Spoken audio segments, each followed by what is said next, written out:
under the bright lights in Paris. Welcome. Yes, look how far we've come. Yeah, exactly. Two guys from California having fun in Paris this week. Well, great to have you here, Matan. Thanks for coming and visiting and being here at Raise.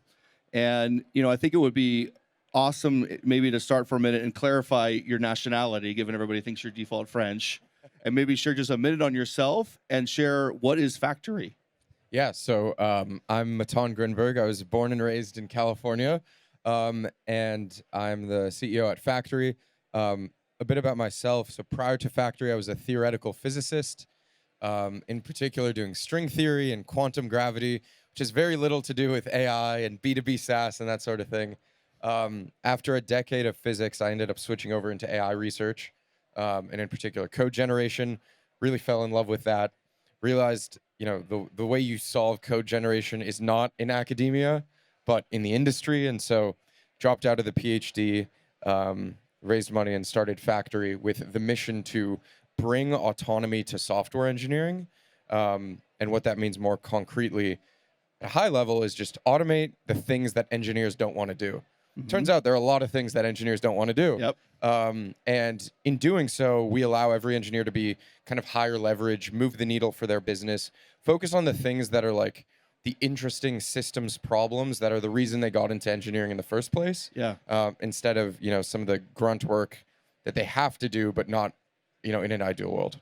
And what was the thing at the moment that made you push over from like the crystallization moment that's like, okay, I got to go do this as a business? Because the way you described it was this natural evolution from academia to starting a company, but it's really not that natural for most people.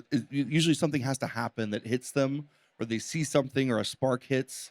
What was that for you? So the first spark was while doing my PhD, taking a seminar in program synthesis, which is what they used to call code generation. And that just nerd sniped me, because after a decade in theoretical physics, where you're taught to appreciate the things that are most fundamental, the fabric of the universe, machine learning for video or audio or images was like cool, but it didn't tickle my fancy. But then the idea of code with the explicit purpose of creating itself, that just completely nerd sniped me. Yep. And I was like, okay, this is the problem I want to solve. Now, it wasn't until your former partner at Sequoia, Sean McGuire, former partner and good friend, yes, indeed, dared me to, not even dare, he insisted, he was like, you must drop out of your PhD if you want to work on this full time. For some reason, I just didn't realize that was a thing I could do. Because I was so used to, in physics, if you want to solve a problem, you sit in a stuffy office with a chalkboard and you solve the problem. Yeah. And that was kind of like the gentle push that was like, wait, you can just drop out and build things and hire people and and that's why us wonderful venture capitalists are there to help enable these big shifts in your life. Exactly. And so what has gone, I guess, as a founder in this journey, what has gone better than you expected? What has been harder than you expected? And then we'll come back and talk about the product and the category evolution. Well, I mean, I think just because so for context, I've literally never been paid for work prior to Factory. All I spent my time on was math and physics. That was all I did every summer. This is the first job I've ever had. So everything was harder than I expected, because I didn't know, I didn't know anything. I think things that I undervalued maybe initially was team is everything. Yeah. Doesn't matter how fancy your investors are. Doesn't matter how great your idea, if you're early, how much money you raise, whatever. None of it matters if you don't have a team of incredible people. Yep. So that was one big thing. Another is first was sales is really hard. Second of all, it can also be fun if you kind of lean into it and give it the kind of respect that it deserves.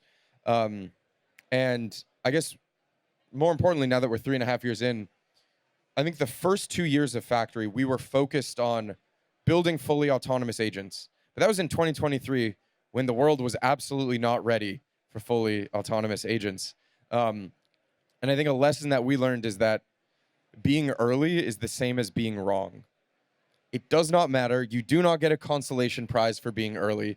No one cares. No one will ever give you kudos or credit. It does not matter.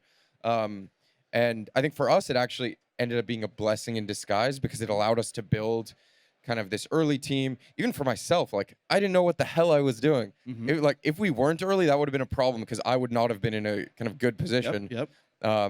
but those are some of the things that come No, to and, mind. and now you're in an amazing position. The business is flying. What happened this year in particularly? Because like as you said, like the you were building, but this year the company really took off like a huge rocket ship Yeah. in a really transformational way. Yeah, so I think it was a mix of a couple things. So one was on September 26th, we released the 2025. We released the product as it is today, which was just like a step function better than the kind of previous versions. So that was one thing. Another thing was we actually started hiring salespeople because prior to that it was just me. Um, and then the third thing was actually like sometimes people ask if it was the models that just suddenly got better. I think the biggest thing for us, we sell into the enterprise, was enterprises finally were like mentally prepared for it. Yeah. In 2023, no matter how good the models, that was a time where everyone's like, AI could never write code. AI is never going to be good at this. Like maybe Copilot will be helpful and will do some autocomplete. But generally, just from a behavioral perspective and an adoption perspective, no one was ready. At the end of 2025, I think it was a nice kind of confluence of the models getting really good, enterprises being aware of like, hey, we really need to do this. This is going to be a serious strategic initiative, like adopting AI, agentic AI for software development. And so like all of these things kind of merged together where the product was better. We had salespeople. Enterprises were finally, they didn't need to be convinced that agentic was the future. Yep. They were actually like, yes, we want this. And then that's allowed us to grow pretty Really aggressively. fly. And what is the unique insight that Factory has into how autonomous software should be developed autonomously relative to other companies that are trying to build autonomous coding? And what's like the thing you want people to really make sure to understand about why you're so different and why you're providing so much unlock and power? I mean, literally, just to share context, like when we were looking, we're privileged to be an investor, and from Evantic, when we had people in our community were going with other companies to say, hey, please take a look at Factory. They completely changed their plans and reversed. They were going to go do things with Anthropic or with Cognition or with other companies, and they chose to reverse plans to come and work with you once they dug in. So what's like the key difference in how you approach the problem that's causing people to completely reverse course and build their whole software engineering program around Factory? Yeah, so it's kind of a couple of different levels. I think the one that right now everyone is very keenly aware of is the whole, tokenomics, the fact that there are these organizations spending ridiculous amounts of money, like just with Anthropic or just with OpenAI. And, there are bank CIOs that we work with where before they used Factory, they were spending hundreds of thousands of dollars a month asking like Opus 4.8, like, what's the weather today? Like, tell me, what is Python? Just because no one knew to change the models, and like, it's just a huge waste of money. All the, the spend was going up. They weren't seeing the ROI. And there's also an increasing risk of vendor lock-in. Yeah. All the FDEs that these model companies are sending out, to some degree, they're kind of locking you in and making sure that you're set up just to use them. But the reality is we want to make sure every enterprise is able, on the drop of a dime to shift their compute from, one model to another model. There are some tasks that different models are better at. There are some cases where open models will be 10 times faster, 10 times cheaper, and just as good. So one of the biggest value adds that we provide is we're model agnostic. And so we allow you to kind of ad hoc, dynamically route to whatever model is best for the task or most cost effective or kind of whatever routing procedure you'd like. So that's kind of one aspect is the routing, the model agnostic, we also are the only one that's fully on-prem, which matters a lot for, highly regulated industries, things like that. But then also from a developer adoption perspective, there are some accounts that we work with that basically, their philosophy is like, let's let 1,000 flowers bloom, bring in all the tools, see what people want. Our approach has always been to respect developers' intelligence, meet them where they are, even if they don't believe in AI yet, even if they're very skeptical, like meet them whether they're in, VS Code or Cursor, or if they're in like Vim or Emacs. Like some developers, you would have to rip Vim out of their cold dead hands. Like that is, where they do their software development. Our approach has always been meet them where they are, earn their trust, prove the value of agent native development. That value being there is so much work that you as a developer should not be spending your time on. Like you did not become a developer to write documentation all day or write tests or like triage tickets. Yeah. Like these are things that you can have, in our case, droids go and automate for you. And by earning that right and earning their trust, they become more agent native, and then they go into our native app and kind of adopt more. And so we see there are some accounts that have grown from 10 users to 10,000 users within 3 months, Wow. which in the enterprise is crazy. You know, for smaller companies, it's not a big deal. In the enterprise, it's crazy. Yeah, no, it's phenomenal. It really speaks to the value of the product. We had a cold wake up call here in Europe a couple weeks ago when the Trump administration decided to slam the door on the latest Anthropic models, and everybody here was like, "What do we do? How do we navigate? We have to build all of our own. We have to figure out our own strategy," which I totally agree with. How should Europe respond, and how does Factory fit in this? Because you in a way are uniquely situated relative to all the others to be the better solution for a region of the world that's trying to have its own sovereign solutions and independence to the big foundational model companies in the US. Totally. I mean, I think this is something that's so incredibly important. Like, open models are absolutely essential from like a national perspective, but also from a business perspective. Like, every business should be diversified in the models that they use. From a national perspective, it's very clear that, you know, you can't really rely just on externalities.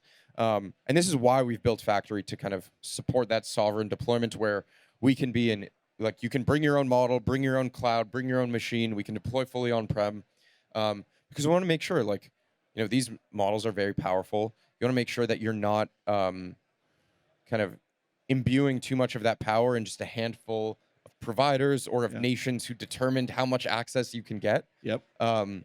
So we're, you know, extremely supportive of kind of open models, and I think the future that we're going towards is a world where, like, probably 90% plus of tokens will go to open models. Yep. Because they're just faster, they're cheaper. They kind of give you more control. You have more control of the data and how that's handled.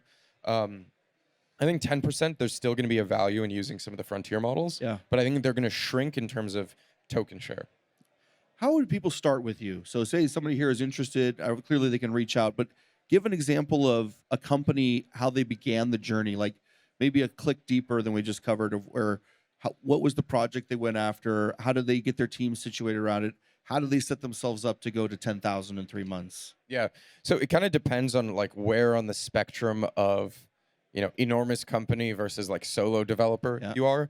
So on the enormous company side, there is a customer of ours that has a running list of the people alive that know how a certain part of their code base works. Okay. And that list got into the single digits. And they were like, we need to migrate this, because they had a part of their code base was in COBOL. They're like, we need to migrate this because the people who know how this works are like, they're not going to be here that much longer. No. And so, you know, typically they had some, you know, partner that proposed a, you know, massive, like, 8-figure multi-year contract to get this thing migrated over. Yeah.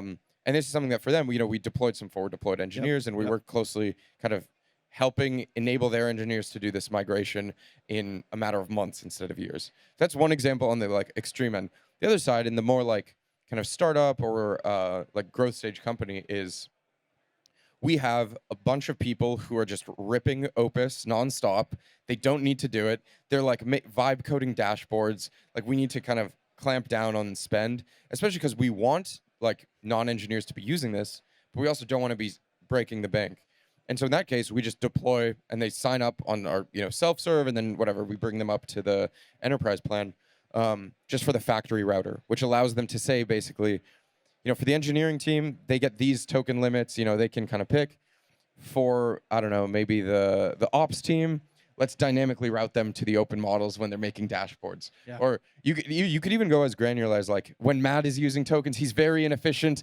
Let's, you know, give him Gemini Flash or like GLM 5.2. I'm definitely using it. What's the weather going to be? Where should I eat dinner in Paris for the max token usage all the time?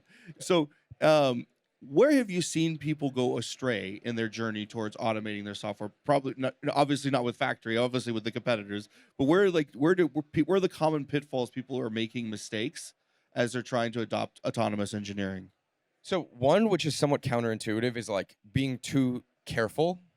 Like, to some degree, if you're trying to drive behavior change with a lot of people, you just want to go and you just want to get started. Yeah. To be fair, that is what's also led to the whole tokenomics thing, because people did that and then the budgets went crazy, right? Yeah. So I think you want to do that to drive adoption, but you want to keep a close eye. And the second it hits critical mass, then you want to start, you know, putting in user limits, making sure you're kind of careful about who's using what model when. So that's one thing. Another is there's kind of a temptation to like gatekeep Yeah. with these things where some people are like, oh, you know, my code is human written. Like it's so good, like these models can't do it. Yeah. Or like, oh, the skills that I'm setting up are like for me, but I'm like an expert. I think the thing that's important is sharing as much of the knowledge across the org as possible. Yep. And like not shaming people for either using a lot of AI or not using a lot of AI. Yep. Like I think it's like you want to be as like open of an environment, because it's important to be clear-eyed. There are some cases where you really do not want to use AI yet. And Yep. like maybe that's where your alpha is as a business. Is like that is where the way you are going to make decisions is going to be very different from what the models will suggest. But then there also are many places where it is a complete waste of your time and a waste of your engineer's time, and you want to automate it as quickly as possible. Yep. Like we kind of joke that it's like you're kind of playing whack-a-mole with what is the lowest leverage thing that people spend their time on. Yeah. And once you automate a few of them, then it gets even harder. Yeah. Like once you've done this for like a couple months where you've set up a lot of automations, it's actually quite hard to think like of the hours in my day, what are the minutes or hours or minutes where it is like I'm using the least brain power, and how can I now offload that again so I can only be doing like high brain power activity during the day? Yeah, no, it's Sequoia. We talked about it all the time as the phrase used was undifferentiated heavy lifting. And the more you can, through software, take away undifferentiated heavy lifting, then you can build businesses that have billions of market cap. And so, the more you can do that, the more powerful. So quickly before we end, you are AI native as a human because your only job has been as the CEO of one of the fastest growing, most exciting AI companies in the world. How do you use AI to automate your own life, to take away the undifferentiated heavy lifting in your own life, both personally and professionally, and as you're scaling the business? Yeah, so I think I have very like sharp contrast. So I don't have that much free time these days, but the free time I do have, I try to be as like minimal technology, like paperback book, like no Apple Watch, none of that stuff. Like I wanted to get away from it, but it's less and less time these days. Professionally, I mean, there's just after this, I probably will have 100 emails, 100 Slacks, 100 texts. And so I have droids that are constantly like looking at everything that's coming in and like, what are the important things? Any emails, and maybe this is revealing too much of a trade secret, but like every email I get, if Droid determines it's something I should respond to, it auto drafts a reply in my voice based on context of prior conversations or things in Slack or Which you also do in your follow-ups, because Matan's follow-ups are amazing. It's like if there's 3 days and you said you'll do something and you don't do it, Matan's got a follow-up that a droid must be sending. Yeah. So for example, if there's been 3 days and no reply, Droid will be like, hey, by the way, you sent this email and this person, Yeah. What's the deal, Matt? You promised me this intro to this customer. It's not here yet. Yeah. So I think that's probably the big, and that also takes in call transcripts, which makes it like super powerful because I don't have to worry about forgetting things. Yeah. Because like if I had a call and I transcribed it, or there was a calendar event and I didn't follow up, like the next morning Droid will say, hey, by the way, what about this? To the degree where like we have weekly all hands. Yeah. And Droid gives me some of the things to talk about. Like it'll be like, oh, hey, by the way, this thing happened at the company, this thing, you should mention this to the team. And all of this is built in factory. Yeah, that's right. And do you have any of your companies that are also using it for productivity like this, or just you? This is definitely not necessarily like the main use is for software development. For sure. Now, the best use of my time these days is definitely not writing the software at Factory, unfortunately. But yeah, I'm kind of doing that just as like, one, it's fun. Two, you can definitely do it. It's just, I think people work their way into that, even though it's not the intended use case. Like, there's one customer of ours, Adobe, where the finance team like worked its way into Factory. I don't know how they found it. And like one of our biggest power users was this guy using it for finance, which amazing. Well, incredible. Well, it just shows like the amazing opportunity you guys have as a business. We're thrilled to be your partners. Thanks for being here at Raise. And for everybody, make sure to check out Factory.ai. It's one of the most exciting companies in the whole AI landscape. And we actually just got Factory.com too. So you just got what? We just got Factory.com as well. Oh, Factory.com. Okay, so sorry, Factory.com updated. All right. Yeah. Thanks, Matan. Thank you.